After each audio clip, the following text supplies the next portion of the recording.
എല്ലാവർക്കും നമസ്കാരം. ഞാൻ കൊളംബിയ ലാബിൻ്റെ ചുക്ചാർജ് EV ചാർജിങ് സ്റ്റേഷൻ്റെ ഓണറാണ്. ഇത് കേരളത്തിലെ ആദ്യത്തെ പ്രൈവറ്റ് സെക്ടറിലെ ആദ്യത്തെ ചാർജിങ് സ്റ്റേഷനാണ്, ഫാസ്റ്റ് ചാർജിങ് സ്റ്റേഷൻ. ഇവിടെ നമുക്ക് 60 കിലോ വാട്ടിൻ്റെ ഫാസ്റ്റ് ചാർജിങ് മെഷീനുണ്ട്, 22 കിലോ വാട്ടിൻ്റെ മെഷീനുണ്ട്, 10 കിലോ വാട്ടിൻ്റെ, 4 കിലോ വാട്ടിൻ്റെ, അങ്ങനെ 5 മെഷീൻസ് ഇവിടെ ഉണ്ട്. ഒരേ സമയം 10 വാഹനങ്ങൾ വരെ ചാർജ് ചെയ്യാനുള്ള സൗകര്യം നമുക്കിവിടെ ഉണ്ട്. KSEBയുടെ ട്രാൻസ്ഫോമർ മുതൽ നമുക്ക് സ്വന്തമായിട്ട് ട്രാൻസ്ഫോമർ വെച്ചിട്ടുണ്ട്. 100 കിലോ വാട്ടിൻ്റെ KVAയുടെ ട്രാൻസ്ഫോമർ വെച്ചിട്ടുണ്ട്. അതുകൊണ്ട് വോൾട്ടേജ് ഡ്രോപ്പിൻ്റെയോ സർജസിൻ്റെയോ സ്പൈക്സിൻ്റെയോ ഒന്നും പ്രശ്നം വരുന്നില്ല.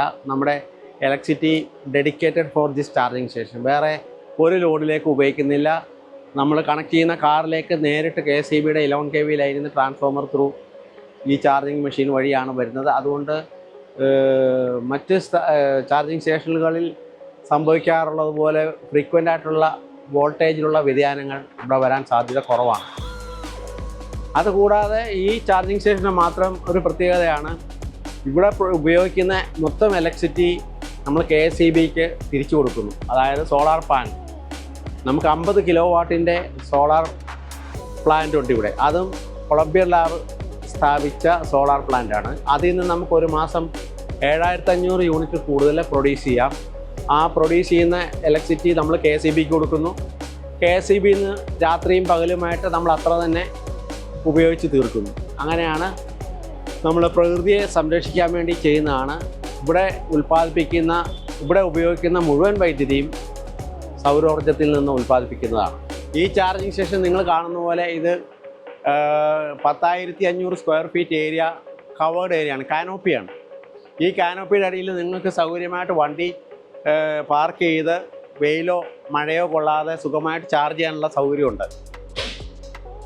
2 വീലേഴ്സ് 3 വീലേഴ്സ് എല്ലാ ടൈപ്പ് വാഹനങ്ങൾക്കും ഒരേ സമയം 10 വണ്ടികൾ വരെ പാർക്ക് ചെയ്ത് ചാർജ് ചെയ്യാനുള്ള സൗകര്യമുണ്ട് ഇവിടെ. കൂടാതെ ഇത് 24 അവർ ചാർജിങ് സ്റ്റേഷനാണ്. ഇവിടെ ഗേറ്റോ ഒന്നുമില്ല, ആർക്ക് വേണേലും എപ്പോൾ വേണേലും വരാം. ഇവിടെ രാത്രി നിങ്ങൾ ലൈറ്റ് കണ്ടില്ലെങ്കിലും പേടിക്കാനില്ല. ഇവിടെ വരുമ്പോൾ എല്ലാം ഓട്ടോമാറ്റിക്കായിട്ട് ഓണാകുന്ന രീതിയിലുള്ള മോഷൻ ഡിറ്റക്ഷൻ ലൈറ്റുകളാണ് വെച്ചിരിക്കുന്നത്. രാത്രിയിൽ അവ തന്നെത്താനെ ഓണാകും.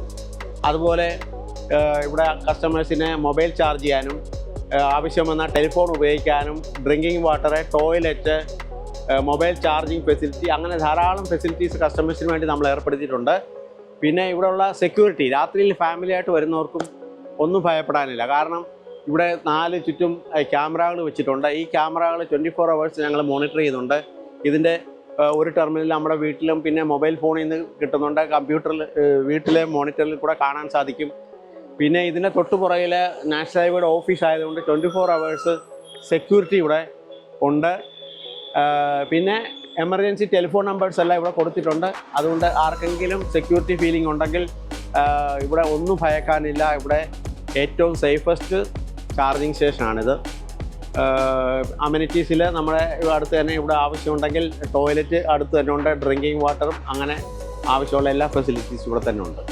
ലൊക്കേറ്റ് ചെയ്തിരിക്കുന്നത് കൊച്ചിൻ എയർപോർട്ടിൻ്റെയും ട്രിവാൻഡ്രം എയർപോർട്ടിൻ്റെയും കറക്റ്റ് മധ്യത്തിലാണ്. ഇവിടെ നിന്ന് കൊച്ചിൻ എയർപോർട്ടിലേക്കും ട്രിവാൻഡ്രം എയർപോർട്ടിലേക്കും കൃത്യം 125 കിലോമീറ്റർ ദൂരമാണ്. ഇത് കൃത്യമായിട്ട് പറഞ്ഞാൽ NH66-ൽ തോട്ടപ്പള്ളിയിൽ നിന്ന് 1 കിലോമീറ്റർ തെക്ക് ഭാഗത്തേക്ക് മാറിയാണ്. ഇവിടെ വളരെ ഫേമസ് ആയിട്ടുള്ളൊരു റിസോർട്ട് ഹോട്ടലുണ്ട്, കൽപ്പവാടി. ആ കൽപ്പവാടിയുടെ 2 റെസ്റ്റോറൻറ്റ് ഇടത്തും വലത്തുമായിട്ട് നിങ്ങൾക്ക് കാണാം. അതിൻ്റെ നടുക്കാണ് ഈ ചാർജിങ് സ്റ്റേഷൻ. 50 വർഷത്തിലേറെയായി ഇവിടെ പ്രവർത്തിച്ചു വരുന്ന വെൽ റെപ്യൂട്ടഡ് ഒരു ഹോട്ടൽ റിസോർട്ടാണ് കൽപ്പവാടി. കേരളത്തിൽ എല്ലാവർക്കും അറിയാവുന്ന ഒരു ഹോട്ടലാണ്. അതിൻ്റെ കോമ്പൗണ്ടിനുള്ളിലാണ് ഈ ചാർജിങ് സ്റ്റേഷൻ നിലനിൽക്കുന്നത്. ഞാൻ ഒരു പ്രവാസിയാണ്. ഒരു 37 വർഷത്തോളം ഞാൻ കുവൈറ്റിൽ ഓയിൽ കമ്പനിയിൽ KNPC എന്ന് പറയുന്ന കമ്പനിയിൽ ഇലക്ട്രിക്കൽ എഞ്ചിനീയറായിരുന്നു. 2020-ൽ നാട്ടിലേക്ക് തിരിച്ചു വന്നപ്പോൾ എന്ത് ചെയ്യണമെന്ന് എന്ത് ബിസിനസ് ചെയ്യണമെന്ന് ആലോചിച്ചുകൊണ്ടിരുന്നപ്പോഴാണ് എൻ്റെ മനസ്സിലൂടെ ഇലക്ട്രിക്കൽ വെഹിക്കിൾസിനെ കുറിച്ചുള്ള ഐഡിയ തോന്നിയത്. ഇലക്ട്രിക്കൽ വെഹിക്കിൾസിലാണ് ഫ്യൂച്ചർ എന്ന് എനിക്ക് മനസ്സിലായി. അപ്പോൾ ഞാനൊരു ചാർജിങ് സ്റ്റേഷനെ കുറിച്ച് ആലോചിക്കാൻ തുടങ്ങി. ആ ഇടയ്ക്ക് അനർട്ടിൻ്റെ ഒരു പരസ്യം കണ്ടു, ചാർജിങ് സ്റ്റേഷനുകൾ തുടങ്ങാൻ അപേക്ഷകൾ ക്ഷണിക്കുന്നുവെന്ന് അനർട്ടിൻ്റെ പരസ്യം കണ്ടപ്പോൾ ഞാൻ അവരുമായി കോൺടാക്റ്റ് ചെയ്തു. അപ്പോൾ അവരുടെ എംപാനൽഡ് കോൺട്രാക്ടേഴ്സിൻ്റെ ലിസ്റ്റ് എനിക്ക് അയച്ചു തന്നു. അവർക്ക് ഞാൻ ടെൻഡർ വിളിപ്പിച്ച് അങ്ങനെ കൊട്ടേഷൻ കിട്ടിയതിൽ എനിക്ക് തോന്നിയതിൽ ഏറ്റവും അനുയോജ്യമായതും ഏറ്റവും കോമ്പിറ്റൻ്റ് ആയിട്ടുള്ള കോൺട്രാക്ടറായിട്ട് തോന്നിയത് കൊളംബിയർ ലാബാണ്. അങ്ങനെ കൊളംബിയർ ലാബിനെ സമീപിച്ചാണ് ഞാൻ ചാർജിങ് സ്റ്റേഷൻ്റെ ആദ്യത്തെ വർക്ക് തുടങ്ങുന്നത്. കൊളംബിയർ ലാബിനെ സംബന്ധിച്ചിടത്തോളം അവർ വളരെ എഫിഷ്യൻറ്റും കോമ്പിറ്റൻറ്റും ആയിട്ടുള്ള ആൾക്കാരാണ്. എല്ലാവരും പ്രൊഫഷണൽസാണ്. വളരെ പ്ലാനിങ്ങോടുകൂടി അവർ ചാർട്ടെല്ലാം പ്രിപ്പയർ ചെയ്ത് അതനുസരിച്ച് വർക്ക് മുന്നോട്ട് നീക്കുകയും എൻ്റെ ടൈം ഷെഡ്യൂളിന് ഉള്ളിൽ തന്നെ വർക്ക് തീർക്കുകയും ചെയ്തു. ഞാൻ ആദ്യമേ തന്നെ ഉദ്ഘാടനം മാർച്ച് 13 എന്നൊരു ഡേറ്റ് മിനിസ്റ്റർ സജി ചെറിയാൻ്റെ കയ്യിൽ നിന്നും വാങ്ങിച്ചതിന് ശേഷമാണ് പണികൾ നടത്തുന്നത്. ഇലക്ട്രിസിറ്റി കിട്ടുന്നത് അതിൻ്റെ തൊട്ട് തലേ ദിവസമാണ്. പക്ഷേ വർക്കുകളെല്ലാം അതിനുള്ളിൽ കംപ്ലീറ്റ് ആയിരുന്നു. ആ വിചാരിച്ച ദിവസത്തിന് തന്നെ ഇനാഗുറേറ്റ് ചെയ്യാനും ഇലക്ട്രിസിറ്റി കണക്ഷൻ ലഭിക്കാനും എല്ലാം ഹെൽപ്പ് ചെയ്തത് കൊളംബിയർ ലാബാണ്. അവരുടെ വർക്ക് വളരെ പ്ലാൻഡ് ആൻഡ് സിസ്റ്റമാറ്റിക്കാണ്. എല്ലാ ആളുകളും വളരെ പ്രൊഫഷണലായിട്ട് വർക്ക് ചെയ്യുന്നുണ്ട്. അതുപോലെ തന്നെ എനിക്ക് സബ്സിഡിക്ക് വേണ്ട പേപ്പേഴ്സും അവർ ടൈമിൽ മൂവ് ചെയ്തതുകൊണ്ട് ഇനാഗുറേഷൻ്റെ ദിവസം തന്നെ എനിക്ക് അനർട്ടിൻ്റെ സിഇഒയുടെ കയ്യിൽ നിന്ന് സബ്സിഡിയുടെ ചെക്ക് വാങ്ങിക്കാൻ സാധിച്ചു. അങ്ങനെ വളരെ കറക്റ്റായിട്ട് എനിക്ക് ഈ ഒരു solar powered charging station start ചെയ്യാനായിട്ട് സാധിച്ചത് കൊളംബിയർ ലാബിൻ്റെ ഹെൽപ്പോട് കൂടിയാണ്. അതേ പ്രൊഫഷണലിസം കണ്ടുകൊണ്ടാണ് ഞാൻ അവരെ അതിൻ്റെ സെക്കൻഡ് ഫേസ് ഈ വർഷം 2024 ഞാൻ വീണ്ടും അവരെ വിളിച്ച് എൻ്റെ സോളാർ പ്ലാന്റിൻ്റെ കപ്പാസിറ്റി വർദ്ധിപ്പിക്കാനായിട്ട്, അതായത് 20 കിലോവാട്ട് ഉണ്ടായിരുന്ന സോളാർ പ്ലാന്റിനെ ഇപ്പോൾ 50 കിലോവാട്ടിലേക്ക് അപ്ഗ്രേഡ് ചെയ്തിട്ടുണ്ട്. അതും കൊളംബിയർ ലാബ് തന്നെയാണ് ചെയ്തത്. അവർ അതിനുള്ള ആക്ഷൻ പ്ലാൻ എല്ലാം പ്രിപ്പയർ ചെയ്ത് അതേ രീതിയിൽ തന്നെ പ്ലാൻ ചെയ്ത 4 ദിവസത്തിനുള്ളിൽ കംപ്ലീറ്റ് ചെയ്യുകയും കമ്മീഷൻ ചെയ്യുകയും ചെയ്തു. ഫെബ്രുവരി 29 മുതൽ അതിന് പ്രൊഡക്ഷൻ തുടങ്ങുകയും ചെയ്തു. എല്ലാം നമ്മൾ പ്ലാൻ ചെയ്ത പോലെ സിസ്റ്റമാറ്റിക്കായിട്ട് തന്നെ നടന്നു. അതിൻ്റെ സബ്സിഡിക്കുള്ള ഡോക്യുമെൻറ്റേഷനും അവർ തന്നെ ഫോർവേഡ് ചെയ്ത് സാങ്ഷൻ ആയിട്ടുണ്ട് എന്നാണ് ഞാൻ മനസ്സിലാക്കുന്നത്. അങ്ങനെ കൊളംബിയർ ലാബിൻ്റെ എഫിഷ്യൻസി കൊണ്ടാണ് ഇതുവരെ എൻ്റെ ചാർജിങ് സ്റ്റേഷൻ വളരെ കറക്റ്റായിട്ട് മുന്നോട്ട് നീങ്ങിയത്. ആർക്കെങ്കിലും ചാർജിങ് സ്റ്റേഷൻ തുടങ്ങാൻ പ്ലാൻ ഉണ്ടെങ്കിൽ തീർച്ചയായിട്ടും ഞാൻ കൊളംബിയർ ലാബിൻ്റെ പേര് റെക്കമെൻഡ് ചെയ്യും. ഞാൻ മാത്രമല്ല, എന്നെപ്പോലെ വേറെ ഈ ചാർജിങ് സ്റ്റേഷൻ തുടങ്ങിയ പലരും കൊളംബിയർ ലാബാണ് എനിക്ക് റെക്കമെൻഡ് ചെയ്ത് തന്നത്. പത്തനംതിട്ടയിൽ ബോബ്സ് ചാർജിങ് ഹബ്ബ് എന്നൊരു ഹബിൻ്റെ ഓണർ ബോബി, പുള്ളിയാണ് എന്നെ വിളിച്ചിട്ട് പറഞ്ഞത് കൊളംബിയർ ലാബാണ് അവിടുത്തെ വർക്ക് ചെയ്യുന്നത്, അവർ വളരെ എഫിഷ്യൻറ്റും ഏബിളുമാണ്, അവരെ കൊണ്ട് ചെയ്യിച്ചാൽ ഇത് വളരെ സിസ്റ്റമാറ്റിക്കായിട്ട് പറ്റും എന്ന് പറഞ്ഞുകൊണ്ടാണ് ഞാനും ഇവരെ കോൺടാക്റ്റ് ചെയ്തത്. ഇപ്പോൾ വളരെ കറക്റ്റായിട്ട് എൻ്റെ ചാർജിങ് സ്റ്റേഷൻ നടക്കുന്നു. ചാർജിങ് സ്റ്റേഷൻ്റെ പ്രത്യേകത എന്ന് വെച്ചാൽ അത് അൺമാൻഡ് ആണ്. ഒരു ATM മെഷീൻ സ്ഥാപിച്ചിരിക്കുന്ന പോലെ ആണ് അത്. കസ്റ്റമർ സ്വയം വന്ന് ചാർജ് ചെയ്യുന്നു, പോകുന്നു. അതിനുള്ള ആപ്പ് ഡൗൺലോഡ് ചെയ്ത് അവർ തന്നെ പേയ്മെൻറ്റ് അതിൽ ആപ്പ് ത്രൂ ചെയ്തിട്ട് ചാർജ് ചെയ്യുന്നു, പോകുന്നു. എനിക്ക് ഒരു ജോലിയും ചെയ്യേണ്ടതില്ല.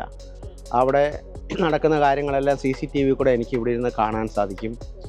കമ്പ്യൂട്ടറിൽ നോക്കിക്കഴിഞ്ഞാൽ ആര് ചാർജ് ചെയ്യുന്നു, അവരുടെ കോൺടാക്റ്റ് നമ്പർ എന്താണ്, എത്ര യൂണിറ്റ് ചാർജ് ചെയ്യുന്നുണ്ട്. ഇൻ കേസ് എനിക്ക് അവരെ വിളിച്ച് സംസാരിക്കണമെങ്കിൽ അവരുടെ ഫോൺ നമ്പറും കമ്പ്യൂട്ടർ അവൈലബിൾ ആണ്. അവരോട് കോൺടാക്റ്റ് ചെയ്യാനുള്ള ഡീറ്റെയിൽസും എനിക്ക് അവൈലബിൾ ആണ്. അതുപോലെ ഓരോ ദിവസത്തെയും ചാർജിങ്ങിൻ്റെ ഡീറ്റെയിൽസ് കമ്പ്യൂട്ടറിലോ മൊബൈലിലോ ലഭ്യമാണ്. അതുപോലെ ചാർജിങ് സ്റ്റേഷനിൽ യാതൊരു വിധത്തിലുള്ള പൊല്യൂഷനും ഇല്ല. എൻവറോൺമെൻറ്റ് ഫ്രണ്ട്ലി ബിസിനസ്സാണ്. ഒരു തരത്തിലുമുള്ള വേസ്റ്റ് പ്രൊഡ്യൂസ് ചെയ്യുന്നില്ല. ഇലക്ട്രിക് വാഹനങ്ങൾ ചാർജ് ചെയ്യുന്നു എന്നല്ലാതെ അവിടെ ഒരു ബില്ല് പോലും നമ്മൾ അടിച്ചു കൊടുക്കുന്നില്ല. അതുകൊണ്ട് ഒരു കടലാസിൻ്റെ കഷ്ണം പോലും വേസ്റ്റായിട്ട് പ്രൊഡ്യൂസ് ചെയ്യുന്നില്ല. പിന്നെ സോളാർ പവറിൽ നിന്നാണ് ഇത് പ്രൊഡ്യൂസ് ചെയ്യുന്നത് എന്നുള്ളത് കൊണ്ട് ഇതിനാവശ്യമായ വൈദ്യുതി പ്രൊഡ്യൂസ് ചെയ്യുന്ന സോളാർ എനർജിയിൽ നിന്നാണ്. അതുകൊണ്ട് ഇത് അന്തരീക്ഷ മലിനീകരണം ഉണ്ടാക്കുന്നില്ല. അതുപോലെ പ്രകൃതിക്ക് വളരെ അനുകൂലമായിട്ടുള്ളതാണ്. ഈ ഇലക്ട്രിക് വെഹിക്കിൾസ് മാത്രം നിർമ്മിച്ചാൽ പോരാ, ഇലക്ട്രിക്കൽ വെഹിക്കിൾസിന് ആവശ്യമായ വൈദ്യുതി നമ്മൾ സോളാറിൽ നിന്ന് നിർമ്മിക്കണം എന്നുള്ളതാണ് എൻ്റെ റെക്കമെൻഡേഷൻ. കാരണം ഒരുപാട് ഇലക്ട്രിക് വാഹനങ്ങൾ റോഡിൽ ഇറങ്ങുകയും അവരെല്ലാം KSEB പോലെയുള്ള ഡിസ്ട്രിബ്യൂഷൻ കമ്പനികളിൽ നിന്ന് പവർ ചാർജ് ചെയ്യാൻ ഉപയോഗിക്കുകയും ചെയ്താൽ ഡിസ്ട്രിബ്യൂഷൻ കമ്പനികളിലുള്ള വൈദ്യുതിയുടെ ലോഡ് വർദ്ധിക്കുകയും താപനിലയങ്ങൾ കൂടുതൽ പ്രവർത്തിക്കേണ്ടി വരികയും അതുവഴി കൂടുതൽ പൊല്യൂഷന് കാരണമാകുകയും ചെയ്യും. അതുകൊണ്ട് ഇലക്ട്രിക്കൽ വാഹനങ്ങൾ പ്രൊമോട്ട് ചെയ്യുന്നതിനോടൊപ്പം തന്നെ സോളാർ പവറിനെയും നമ്മൾ പ്രൊമോട്ട് ചെയ്യേണ്ടതായിട്ടുണ്ട്. എങ്കിൽ മാത്രമേ ഈ ഇലക്ട്രിക് വാഹനത്തിന് ആവശ്യമുള്ള വൈദ്യുതി സോളാർ പവറിൽ നിന്ന് കിട്ടുകയുള്ളൂ. ഇത്രയുമാണ് എനിക്ക് ഈ സോളാർ പ്ലാന്റിനെ കുറിച്ചും വൈദ്യുത വാഹനങ്ങളുടെ ചാർജിങ് സ്റ്റേഷനെ കുറിച്ചും പറയാനുള്ളത്.